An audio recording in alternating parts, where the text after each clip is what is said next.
these days, so it must be Tuesday at 10. So it's nice to see everybody here. It's a new month, yay! I don't know about you guys, but I really am having a big desire to wish time away right now. So I was super excited that today is September 1st, and we are going to head out of fire season. I just know it here in northern Nevada. I don't know if anything is going on anywhere else around the state, but I could taste the smoke last night, and I don't smoke, so that was weird. So, well, here we are. It's Tuesday, and it's so great to be checking in with everybody. On today's agenda, we are definitely going to, well, I was just going to say, we're going to continue to just sort of promote our connection, debrief and share, help each other in responding to recovering from COVID-19, and then to learn and be better prepared with each other. And with that, on the agenda, we continue our mental wellness series, and as is befitting of the month, we're focused on school, on students, on teachers, and on families as the environment shapeshifts constantly. So we have with us so we have with us Dr. Lisa Keating, who is a Menninger trained clinical psychologist, and she's going to share with us, what it is that, what are people feeling right now? One of the things that Lisa and I talked about, and Lisa is a big library lover, and one of the things that we talked about, and she did some great homework, taking a deeper dive into what kind of online programs and how libraries are responding to COVID.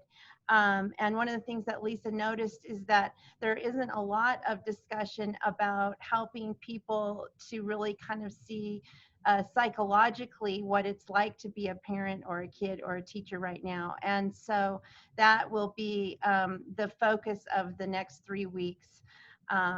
And as you can see here in this slide, if we don't understand that part, we won't be able to help parents or students or teachers access services. So in terms of like emotionally and cognitively accessing them. So that is what is on the agenda for today. If there's anything else that anybody would like to add to the agenda before we get going, I always like to say this, so speak up. Going once? Anybody else want to add anything? Come on, you guys. Going twice? Okay, well then we're going to stick with this agenda, and we are going to welcome Dr. Lisa Keating to the Nevada Library community. Lisa, welcome, and it's fun to introduce you to Library Land in Nevada. We are a family of librarians that work in public libraries, in academic libraries, in school libraries, and in special libraries like the Nevada State Library. So with that, welcome aboard. Thank you.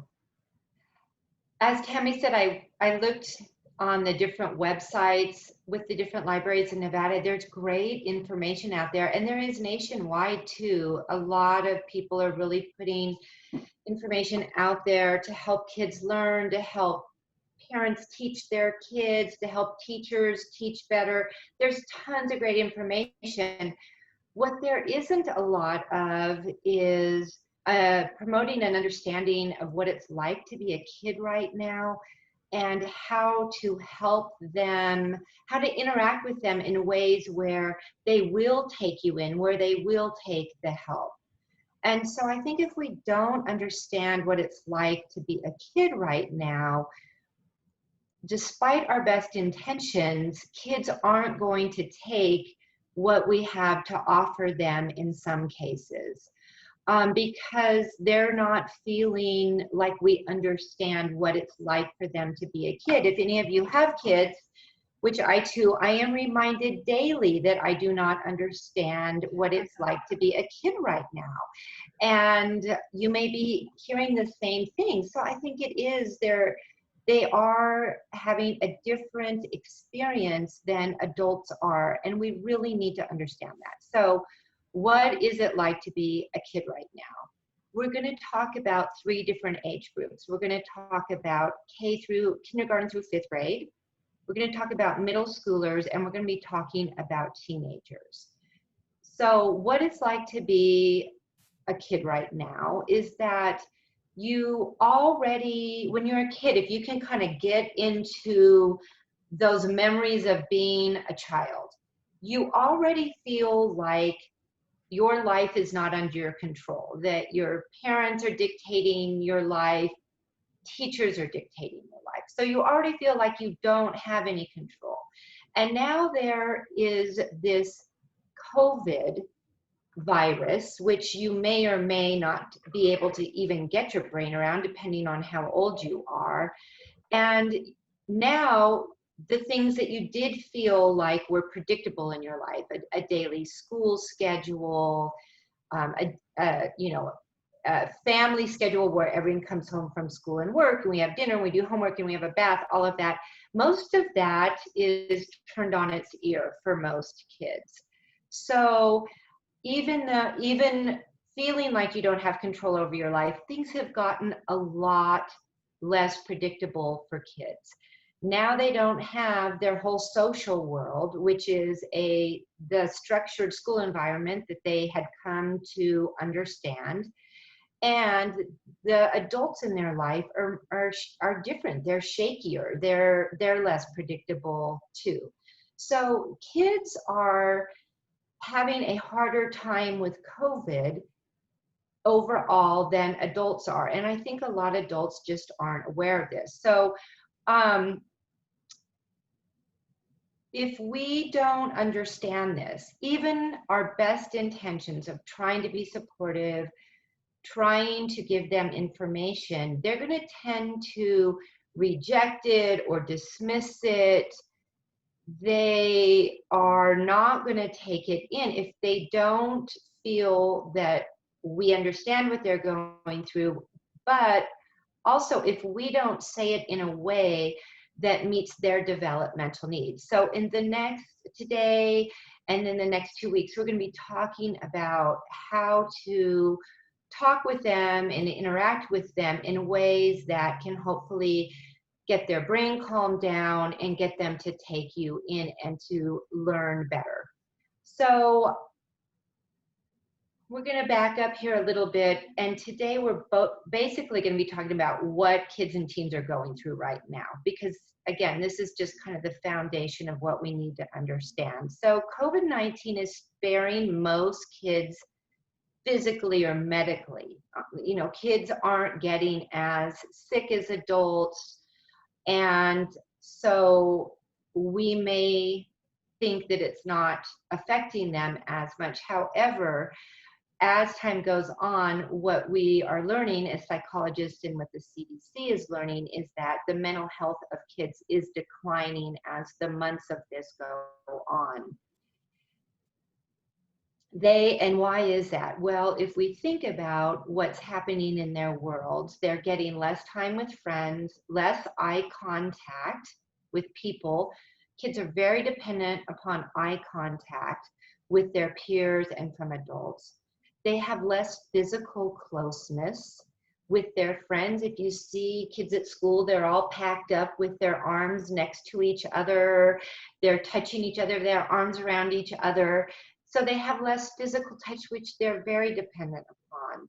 And they have a lot less physical activity and a lot less moving around within the school. And that's even if they are in the school, they are moving around a lot less than they used to. They're also having the demands of a whole different set of skills that they didn't have before. Now that's true of adults too. Right now we're all supposed to be IT experts overnight. And if you're in kindergarten, that's not an easy thing to do. They need to be more organized than they used to be. They have to have a different kind of attention and concentration than they used to, which is on a screen. And as we all know, they get Zoom head too in their own way. They are expected to stay seated for much longer periods of time. And in some school districts, they're mostly doing worksheets. And we all remember worksheets, right, from when we were in school. And, no one likes to do worksheets. So, try doing worksheets all day. It just, it's not easy. So not only are they, um, experiencing a lot of the same stress we are, it is happening at a time where their developmental needs for peers and touch and eye contact is much, it's being kind of taken away or severely limited, and they are expected to have all these skills that I'm not sure it's even fair to expect, them to have. So as we start to think about, more specifically, how is it affecting different kids based on where they're at developmentally? So if we talk first about teenagers and young adults. So psychologists thought up until this last week that COVID was very hardest on teenagers of everyone. We're jumping around. Okay, so up until last week, psychologists, APA, American Psychological Association, American Psychiatric, everyone was saying, okay, this COVID is the very hardest on teenagers. The CDC has been doing their own research. This last week, they said, actually, no, it's hardest on young adults, which is 18 to 24-year-olds. So they've been doing research, interviewing different age groups, and this is what they have found that's going on with young adults. As you can see in this projector, 25% said they have seriously considered suicide in the last 30 days. 62% said they had significant symptoms of anxiety and depression. And 25% said they had either started or increased their substance use. I mean, obviously, this is just devastating to hear this.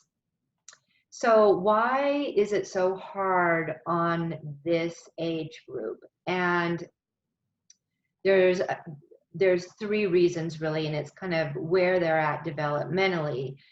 They are trying to kind of pull away from adults. They are trying to become more independent is one reason. So that's developmentally what we do at this age. The other thing we do at this age is we're much more dependent upon and interested in our peers. And the third is that we're engaging in really increased either real life learning or social emotional learning, however you want to phrase that. And so what's happening is developmentally, they need to go out and do these things, but they're doing it in this very shaky environment. They're doing it in a constricted and shaky environment, if you will. So they're trying to do these things developmentally, but the whole world feels shaky to them. So what the world they're trying to enter feels really shaky, which doesn't feel good. If they do go to adults for help, the adults in their life are shaky. And they said in these interviews that when they are saying to parents and other adults in their life, like, what should I do about trying to find a job? The adults are saying, I don't know. So the adults they are going to are shaky. The peers they're going to are on shaky ground, and they don't have any answers either. And their opportunities for social emotional learning and to kind of try and launch themselves out, learning new job skills, that's really constricted, and that's scaring the wits out of them. And they're feeling increased loneliness, they're feeling increased isolation, they're feeling increased anxiety and depression as they look to the world they're trying to enter. And it doesn't seem too great right now. The world they're trying to enter seems very constricted, and seeing the sun is shining on me. Here we go. The world just seems turned upside down. It's much more limited, and it's just making them feel hopeless and helpless about their future. So I think that the CDC and the American Psychological Association, that's their explanation for why this is happening in teens and young adults. We're going to be talking about this more next week, but keep in mind some of what Grant said, which people, including kids, are doing less good than they are presenting. And keep in mind with teenagers and young adults, they're coming from the developmental phase of, I've got this. But in actuality, they don't feel like they've got this at all.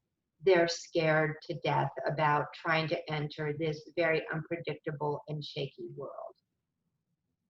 Let's now transition back developmentally to K through 5th grade. So what are K through 5th grades going? Not middle schoolers, yeah. So in kindergarten through 5th grade, developmentally, you already feel like you do not have a lot of control over your life. And developmentally, you are very dependent upon the adults in your life. You feel very dependent upon your parents and your teachers and the people in your school, grandparents, adults in general.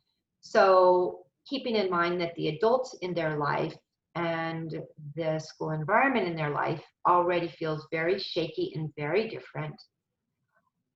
What we also now have introduced is this mysterious invisible disease that they can't see, they can't touch, and depending upon where they're at developmentally, they may not really understand it. I mean, think about, yourself back in 2nd grade, and everyone's completely freaked out about something you can't see. It's this invisible disease that's supposedly lurking everywhere. I shouldn't say supposedly, is lurking everywhere. And you can't see it, you can't touch it. Everyone's freaked out. And just imagine your 2nd grade self. You already feel like, you're dependent upon the adults. The adults are all nervous and acting different than they used to. You're in the school environment, whether it's got changed to online or partially in your school, or, and then you can't really get your brain around where this disease is. And people are talking about being careful around the older adults in your life, that you could actually kill your grandparents if you give them this mysterious thing that's lurking, that you're supposedly carrying more than other people. You're supposedly spreading this more than other people are.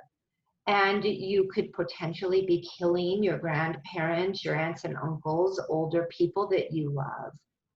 You might be worried that your parents are going to lose their job, or your parents might have lost their job. A lot of families are having money problems, and most adults are stressed. And so if you can imagine what that is like, we know that in this age group, we're seeing more anxiety and more depression, but also this feeling of not really being able to do anything about it, because you just think adults are going to take care of or help you with all of this. And again, your biggest supports are stressed, overwhelmed, less available, and anxious and depressed themselves. So now let's transition next to middle school. So middle school is a time in life where developmentally it's emotionally the hardest phase of life. So you're kind of in between the feeling dependent upon adults versus the trying not to be at all dependent on adults that we were talking about in teenagers. So you're kind of in the middle of these two, flopping in between. Why is it, pre-COVID, why was it thought of as the hardest developmental phase? Again, if we can kind of put ourselves into our middle school brains, which most of us probably don't really want to put ourselves into what it was like being a middle schooler. I mean, I know I don't. I have a middle schooler right now, and it's a really, really hard time of life. Why is it such a hard time of life? Well, it's a time in life where emotionally we feel the most insecure. We feel highly socially sensitive. We are very much trying to read our social environment, and we are feeling slighted more because we're so highly attuned to trying to figure out the social environment. And so we are very easily wounded by slights in our environment. And there's kind of this emerging sense of peers becoming more important to us, but there are a lot more conflicts between peers because everyone's going through this, everyone's feeling insecure. Puberty is upon you. Again, put yourself into puberty brain. It's a very hard time of life. And it's also educationally the very biggest jump from let me say this differently, into independent learning. So when we transition into middle school, there is a huge jump in how much we are expected to be much more of an independent learner. So if you imagine all of this taking place in the midst of this completely changed social and educational environment where the structure has been taken away, the demands for independent learning were already going to be huge, and now you're having to be an IT expert on top of that, and you're having to learn through the computer. You have less time with peers. If you think about what the demands are on middle schoolers and then all they're experiencing in the world changing for them so dramatically in their educational and social world, we can understand that this is really hard. So not only is this all going on, and I feel like I'm being, kind of Debbie Downer right now, but I want to also talk about what many kids already came to the learning environment with pre-COVID. Okay, so we know that for about 30% of kids in a school environment, they were already dealing with what I'm going to say here in a minute. And trust me, they are dealing with it as much or even more. So in addition to the developmental phases we're talking about that they already had, think about other complications that about 30% of students have one of these. Not having enough food to eat,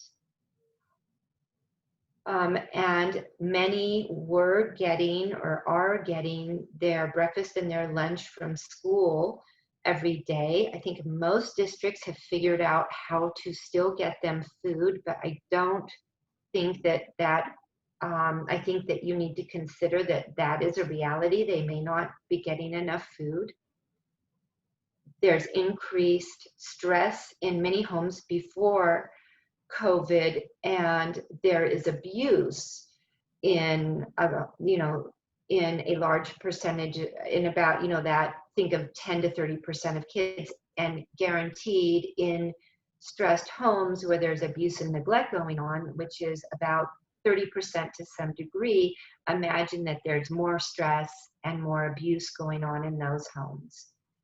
Loss of structure. So some families just don't have enough structure. They don't know how to do that. So imagine if they already are having problems with parenting and structure and discipline, what it is like in those homes, and for those kids to now be needing so much more from adults that do not have the skills to give this to them.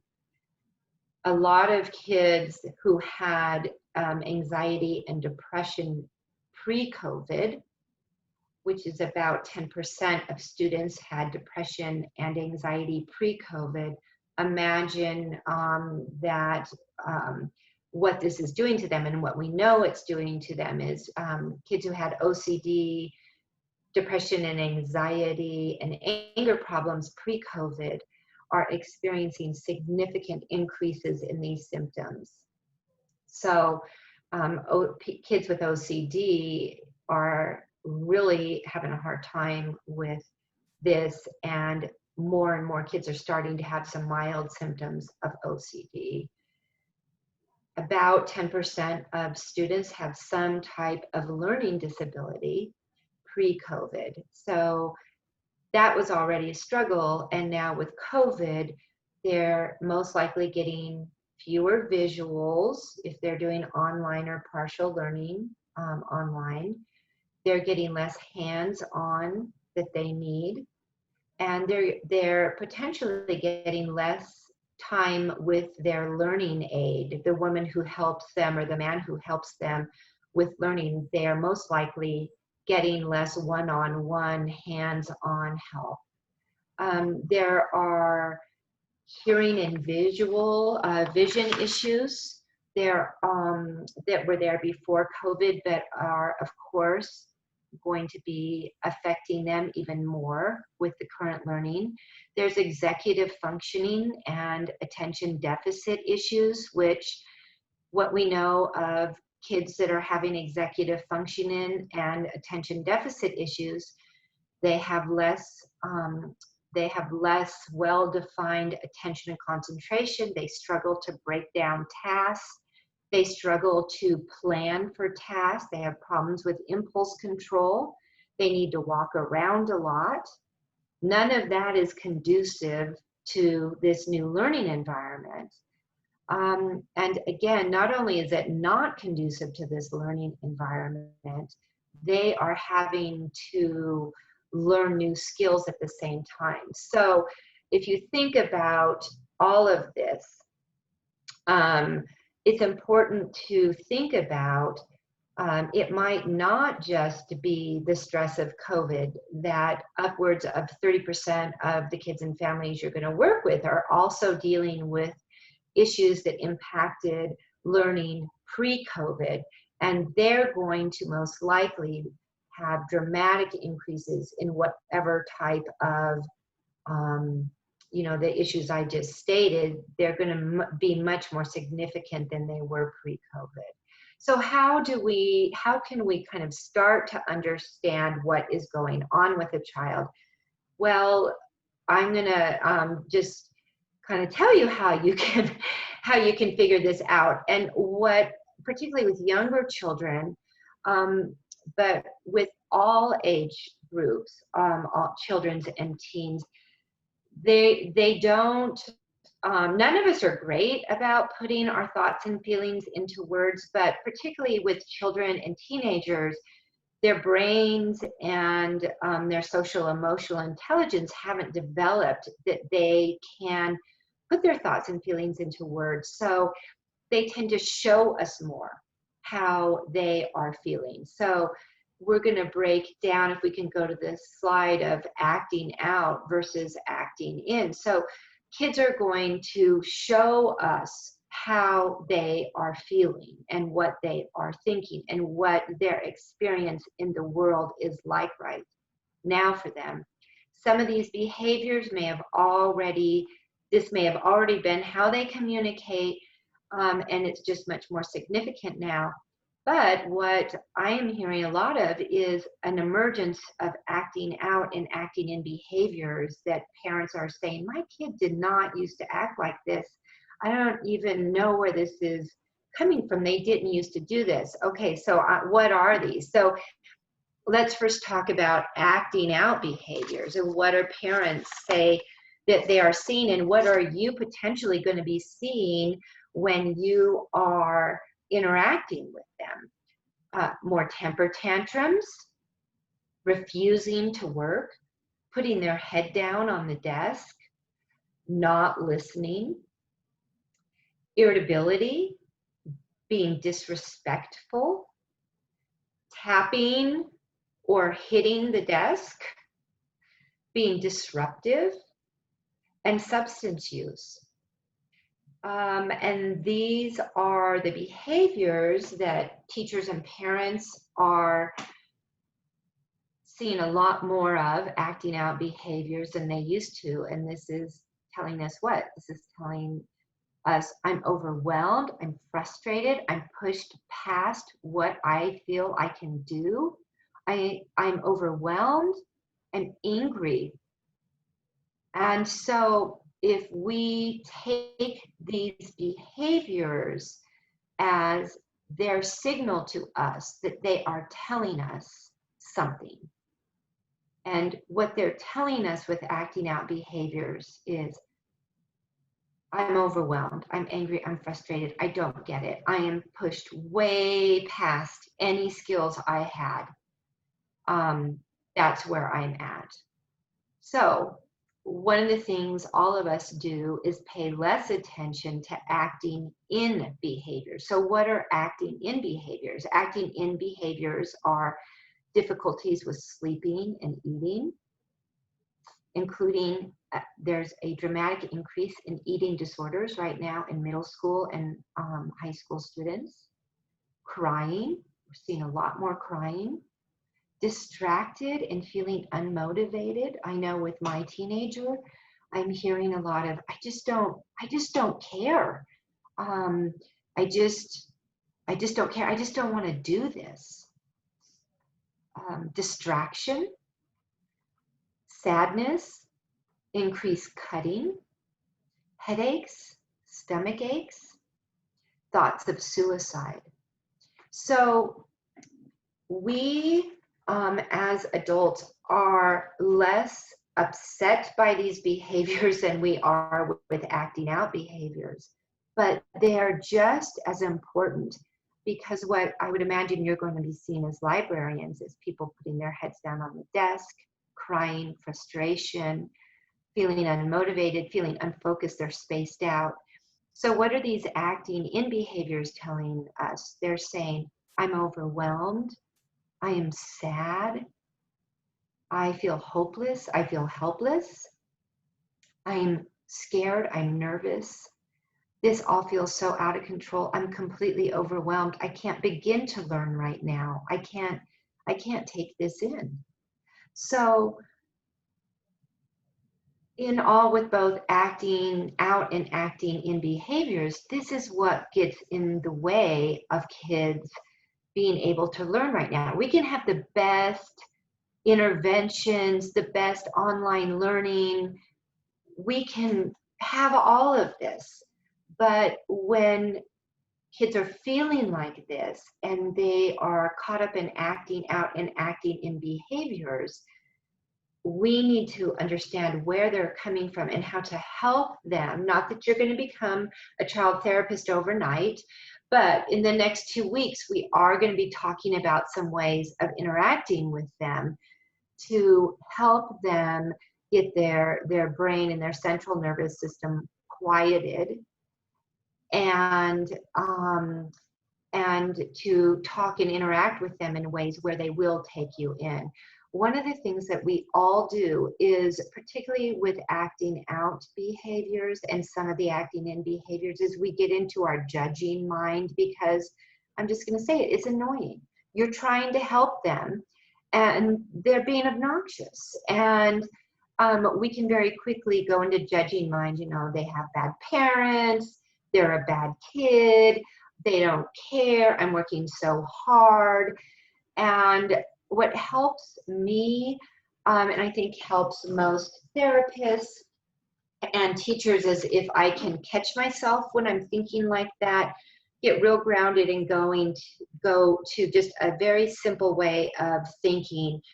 What is their acting out behavior telling me? What are they trying to tell me? What is their acting in behavior trying to tell me? And I need to understand that they are showing me how they're feeling right now. They can't tell me. They are showing me.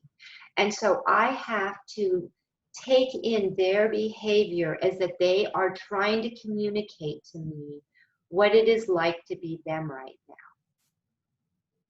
Now, this is just a little bit of an interesting side note as we wrap things up here. Some kids are really happy right now. Some kids find their main stressors in life are school and social. So they have always had a hard time fitting in, or they have never liked school. And so for them, there is about 10% of kids that are loving this. And hopefully you get some of those in the library too.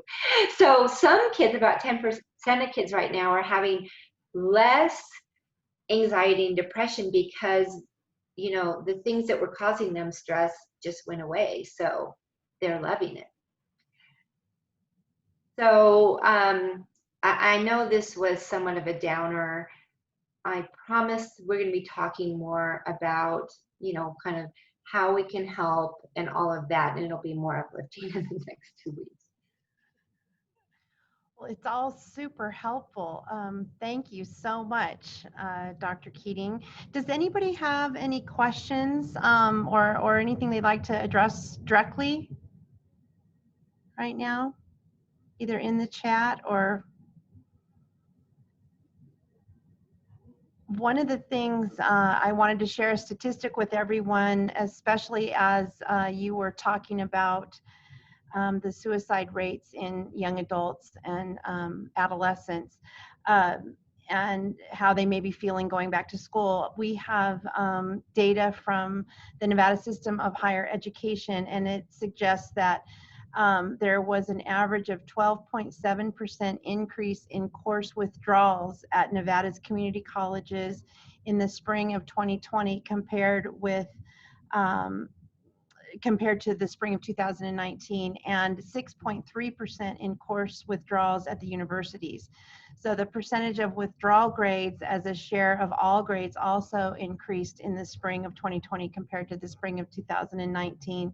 So in short, the pandemic may put returning students even further behind and less prepared for jobs of the future. So, you know, to your point about the anxiety and feeling like now we also have to catch up as students. So yeah, these are, anybody else, any other questions? Yeah, I have a question. You separated out teenagers and young adults. What are the ages that you're considering a young adult then? Well, you know, that's always up for debate, but as we move forward, I wasn't necessarily going to be doing young adults, but then when I got this information on my APA website, I just thought, gosh, I'm going to make sure we talk about young adults because they're not really high schoolers, but they're also not adults. So I'm going to be talking about kind of middle school versus high school, but I am going to be kind of looking, lumping in that, you know, 18 to 20-year-olds and young adults too, because I just realized, you know, in the last couple of days, we don't want to miss them. For sure, especially, I mean, these are students in our community colleges and universities, traditional age college students. So yeah. And you know, teenagers are more young than they used to be. So a 20-year-old now can be, you know, working full time and living in an apartment, or they can still be at home going to community college and be developmentally like a teenager. So can we kind of be a little bit more fluid on that 18 to 24-year-old, kind of lumping them in with high school, but not completely, just moving forward so we include them in this? Yeah, I think that's really important. There's a note in the chat from a librarian in Lovelock, Lisa. Kathy Brinkerhoff said, when my friend's young boys heard that school was canceled because of the coronavirus, they told their mom that they would go fight the corona pirates so they could go back to school. Yeah. And we also have some more feedback. I'm happy to hear about including young adults. from Todd Colgrove in Carson City. Oh, he mentioned that's amazing to Kathy about he's going to steal that story. Yeah, that's a great story. We need more COVID pirates out there, for sure. Right.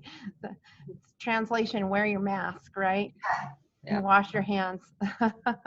I don't know if anybody had an opportunity to look at the Washoe County School District's video. Randy Honeywell mentioned it at the State Council on Libraries and Literacy meeting last Thursday.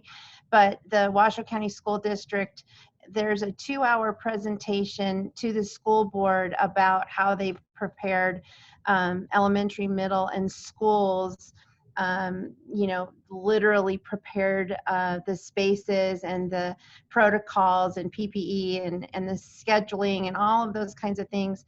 That 2-hour presentation at about the 1 hour mark, it's almost exactly at the 1 hour mark. If you guys wanted to go look for it, you can see it's about a 10-minute video that is really powerful. Randy mentioned at the meeting that it just kind of it made her feel so good about her students going back to school and all the efforts that teachers are going to make sure that kids are safe. And then she said it also made her feel like she wanted to cry, because it really does display exactly what Dr. Keating was talking about in terms of a student's world just being turned absolutely upside down. So it really is it's worth a look, for sure. Anybody else? I know that this was a really robust presentation, and Dr. Keating, we really appreciate it. We appreciate this foundation. We appreciate the ways in the next couple of weeks that that you will help us kind of deploy some on-the-ground strategies. But I know for me, all of these 3 months, now that September officially starts our 3rd month of this mental wellness series, so much of this is just about developing our own empathy and really being able to put ourselves in another person's shoes, so that we can then, provide them with the resources that we have that will always help no matter what. So I will, oh, Kathy, you wanted to know where to find that video. It is it's a Washoe County School District. I'll get the link before our meeting's over and put it in the chat. But it's the Washoe County School District presentation to the school board. Okay, everybody, we will turn our attention now back to the rest of our program. Dr. Keating will be with us, as I mentioned, for the next 3 Tuesdays, so the 8th and the 15th. And we'll just actually move on into our meeting, and we're going to do a roundtable, just sharing out. So you're welcome to stay, Dr. Keating, or we'll see you on Tuesday. Thank you. Thank you. Well, you guys, anybody want to jump in right now as far as thoughts or perspective before I start saying hi? I see you. I saw Todd Colgrove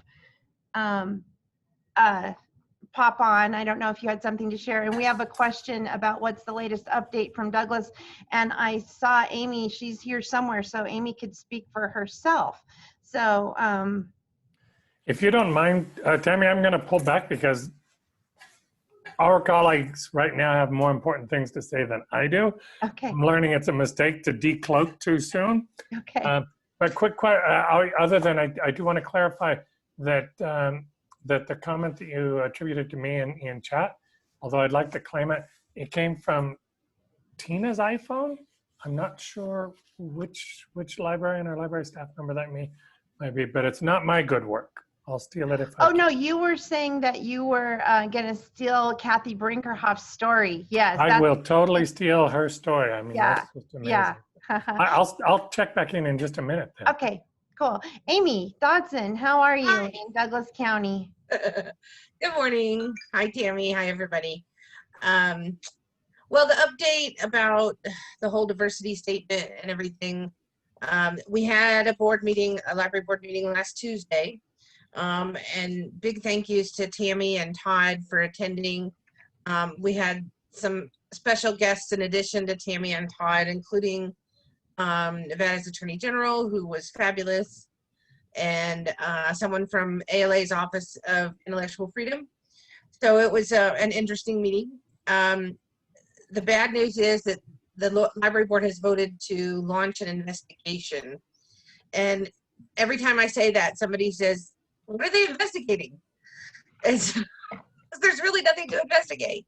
So I'm not really sure. They have yet to define the scope of that investigation, but what they said is they want to investigate the sequence of events, I guess, starting with our diversity statement and then the sheriff's response and so on.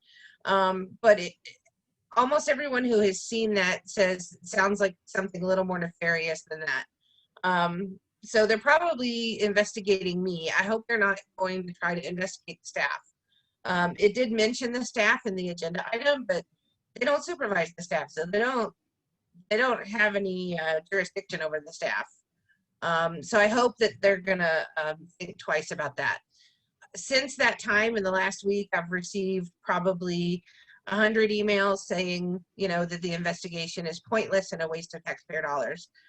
They authorized to spend up to $30,000 on this stupid investigation. And $30,000 is a lot of dollars that we don't have.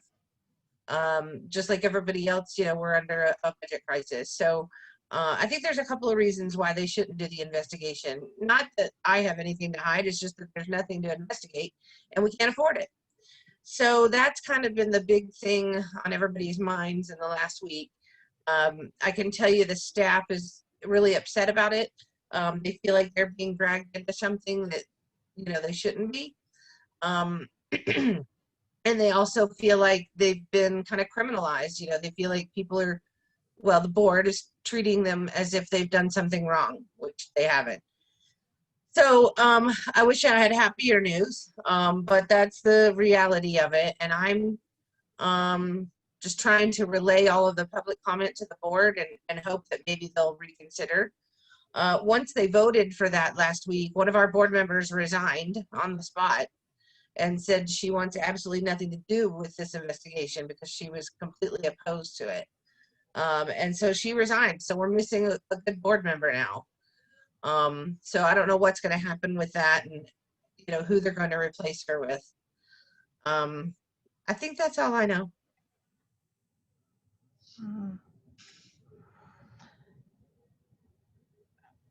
Tammy, if I may, I have to jump in and just say thank you, Amy, for allowing us to be at that meeting and give voice to our own public opinion. I'm just going to echo what Maggie Farrell said in the chat, which is we stand with you.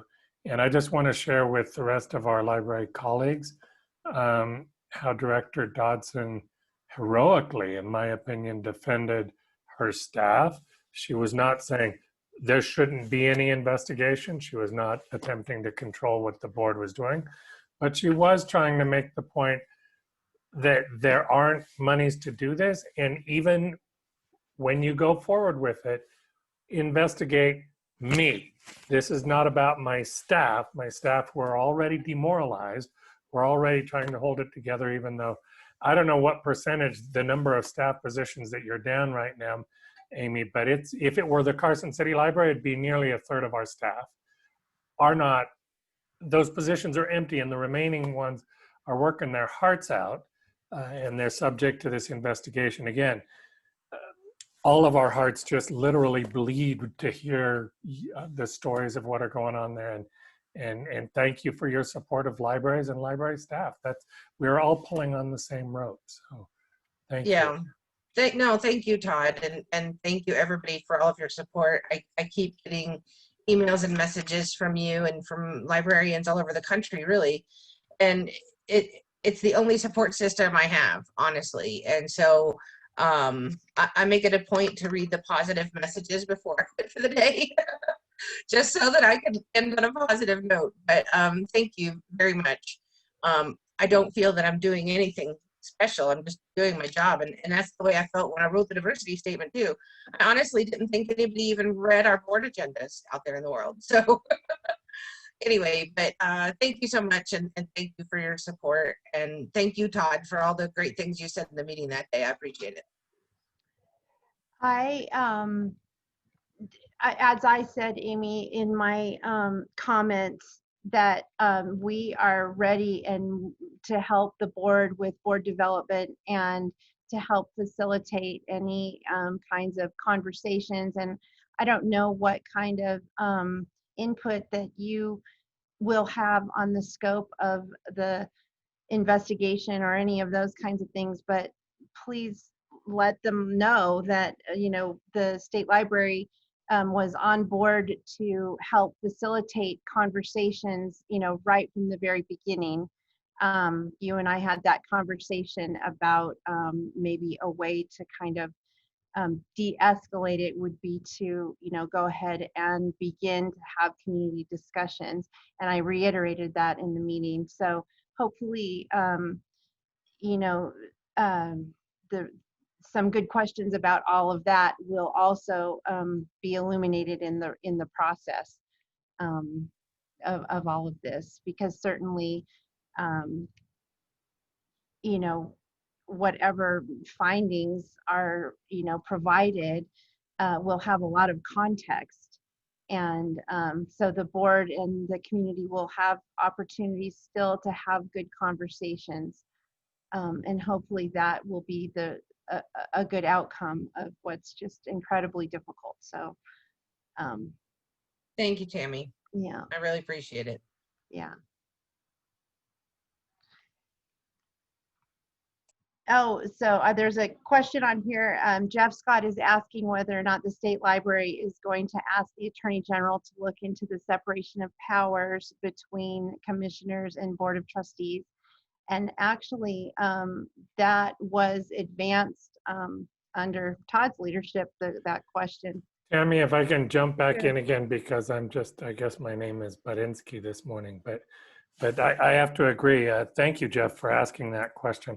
I spent the bulk of, or it took 6 to 8 months to finally run to ground during my tenure with the Attorney General's office, that their short answer and long answer is, you, Todd Colgrove, or you, Tammy Westergaard, as state librarian, do not have the standing to ask the question. It's a good question, but you need someone that's having that problem or question to ask it. And separately, again, not necessarily for the record, although I see the recording light on in the corner. This is a conversation that's been ongoing ever since there was, this question was raised a couple of years ago with Humboldt County. I wasn't with Humboldt County. I have talked with our library board chair, and she is very much carrying that torch forward. She wants to raise that question with the Carson City District Attorney, because it may have been Humboldt County several years ago. It may be Douglas County right now. It could be Carson City or any of us next. And so Diane Baker and I are both very, very eager to get clarification on this, because I know, in my own personal opinion, I think this, if nothing else, even though at the Douglas County board meeting, you couldn't make the argument that there was an open and shut case, that the county commissioners were just trying to ramrod anything through there. It does erode that separation that you're talking about, Jeff. I mean, the fact of the matter is that if the county isn't crystal clear, or if the state isn't crystal clear that there is this separation between how the libraries operate under the governance of their director and their board, then the state can get a whole lot less comfortable with sending state dollars or state taxpayer dollars into any county where they could just as easily be misused. I mean, I don't mean to be perceived as in any way hyperbolic here, but my argument, as you heard me mention, Director Dodson, and continue to mention, which is, if you're going to do this investigation, if you're going to convene this, even if it's the best case scenario of we just are going to spend $30,000 to convene this conversation about racial equity and how the library might play a role or not in that, and what was it about all of these protests in the community, it might cost $30,000. But use your county monies to convene that conversation. That is your job, county commissioner. That is not the job of the library, nor its book budget. And frankly, that is exactly why the Nevada statutes are in place, are to keep individual counties or library districts from spending statewide taxpayer dollars on extremely localized political questions. Again, climbing back down off that soapbox, Tammy, and my apologies for having such a strong opinion there, but I think any one of us lives and dies, or the independence of our libraries can live or die depending on the answer to that question. And I think it is incumbent on us to run the question to ground, and if it requires any strengthening or clarification, yay, good news. The legislative session biennium is just coming back into swing. Let's see if we can get that clarified and move forward. Other than that, okay, I'm promising I'm just going to mute myself. Gosh darn it. No, that's a good conversation. I'm going to push send right quick.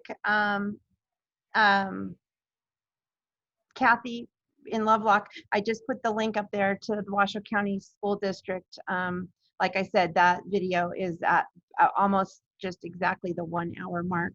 Anybody else have anything they'd like to share? Diane, I saw you pop on.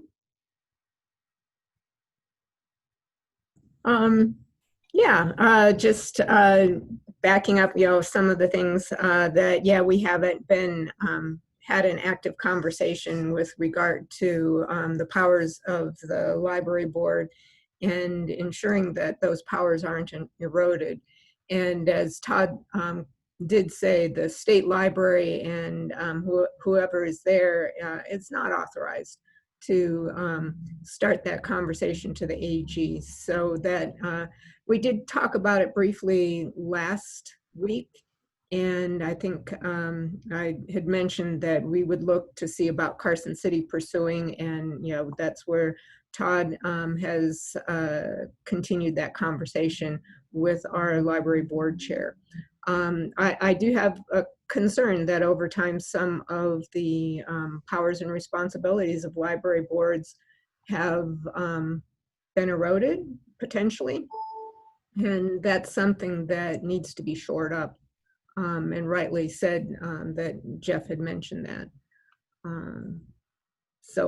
And I did, thank you, Tammy. I did enjoy handling the meeting last week, and we had a nice group and great information from Sarah Adler. So if any of you did miss that last week, be sure and catch that recording of Sarah's presentation at the beginning. And I should have said thank you right from the get-go, Diane. I apologize. Thank you so much for driving, as I said in my email. Well, it is just a minute or so before the hour. So does anybody else have anything they'd like to share? Other than, are you guys with me? Are you so happy it's September? Tammy, it's Sulan. I want to add, we don't normally save these recordings. So we just have the recordings for the notes and then we delete it. So that's done on purpose. So, so we don't have Sarah Adler. That's me. However, we do have the mental wellness series. The curation of that is in our library COVID-19 toolbox. it's a little behind. I'll get caught up to have the last two from Grant put in there with all the other resources, and then from Dr. Keating today. It will get caught up. It's not right now, but we do have those. So yeah, Tammy, I'm with you, Jess. Where did August go? Tammy, if I may, I just want to mention, and I should have mentioned when Kathy Ray was on the call. Right now, this is the week that would otherwise, in normal situations, be when the Burning Man event would be going on in the deserts out over in Kathy's neck of the woods in the Black Rock Desert. And the work that the university libraries at UNR, followed by the Nevada State Library, continue to support in terms of capturing that virtual reality content is being showcased this week on Oculus TV. So if anyone has an Oculus Quest, you can pull XR Libraries, you all have a there Quest. you go. Yeah. So, and I confirmed it last night. If you pull up Oculus TV and just scroll down through the many shelves, you'll see a shelf that is Burning Man. That is your state library and your university libraries at work there, sharing stuff that might give you a taste of what you would otherwise be missing, right? So for what it's worth, thank you, Tammy, for enabling that work. Well, it's so exciting. And actually also this weekend, the other thing that would be going on, so many of you know that the Elko County Fair is the same weekend as Burning Man. So I like to think of that as two sides of the same coin, because I am a regular attendee of the Elko County Fair, and it looks kind of like what's going on in these Burning Man videos that I've seen. So we will think good thoughts about 2021 Burning Man and Elko County Fair and all the other things that we'll be doing in person to get back to normal then. But well, guys, it's 11, so we'll see everybody next Tuesday. If anyone wants to hang out for coffee, we're hanging out. Oh, don't forget, the next Thursday, the 10th, is the press conference with the State Superintendent of Instruction, Governor Sisolak, about summer reading and all that fun stuff. So I will give everybody all the down and dirties next Tuesday to make sure that you guys tune in on Thursday, but just mark your calendars. It's 10 a.m. next Thursday. So that'll be kind of fun to see how all this turns out. I have no idea how it's going to turn out, even though I'm supposed to be figuring out how some of it's going to turn out. So I'll get there. I sent Marcy a note because I've had more fun over the last week watching summer reading videos and all the content that you guys have made. It is so much fun. I felt guilty about my work this week. But one of the ones that was killing me, you have to go and watch this pirate one from Henderson Libraries, where Erin, the pirate, she's holding up like pieces of paper and she tells you how, like, to speak pirate, like ahoy, and then the other side says that means hello. But her accent and her whole delivery, oh my gosh, I was sitting in here by myself giggling. And then I started practicing my pirate, so I might have something. So anyway, bye you guys. Whoever wants to hang out, we're here. But other than that, see you next Tuesday. We're stop recording right now.